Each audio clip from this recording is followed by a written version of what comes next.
2018 পোষ্টখিনি এতিয়া আমি কৰা কথা আছে আজি গোটেইখিনি ইউটিউবত কৈ আছে যে হোৱাটছএপত চবেই আহিব বোলে আন্দোলন কৰি পেলাই হিলাই দিব অসম এতিয়া ক'ত আমি 10-20টা আমি মানে অসম মিলাব লাগিব নেকি এতিয়া এনেকৈ হ'বনে কামবিলাক কি এতিয়া আমি ৰখি থাকিম জুনলৈ ৰিজাল্ট দিয়া ৰখি থাকিম এতিয়া টাইম মানুহ এতিয়া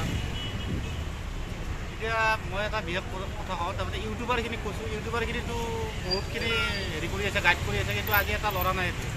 ছেকেণ্ড মেৰিট কিমান ল'ৰা ইউটিউবাৰ নাই আজি ইয়াতে গম পাইছা নাই আজি কেইটা ল'ৰা আছোঁ আমি 20টা মানুহে আছোঁ মাত্ৰ এনেকৈ কেনেকৈ পঠাই যাব এনেকৈ কেনেকৈ গম পাব কেই ঘণ্টা ৰখিছোঁ আমি 2-3 ঘণ্টা ৰখিছোঁ আহিব লাগিছিল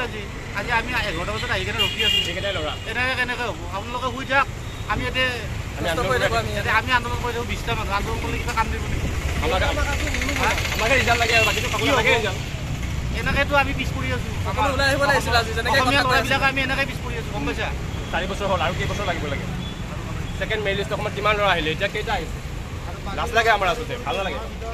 আমাক এতিয়া ভিতৰত সোমাব নিদিয়ে আমি এতিয়া ইয়াতে বেঙাৰতে আছোঁ ইয়াতে ৰখি আছোঁ কি কৰিম মাত নামাতিলে আৰু ৰিজাল্ট সকলোৱে যদি ওলাই আহিলে এতিয়া কিবা এটা হ'ল হ'লে এতিয়া আমি এইকেইটা ল'ৰা আমি কি কৰিম আমি ঘৰ যাম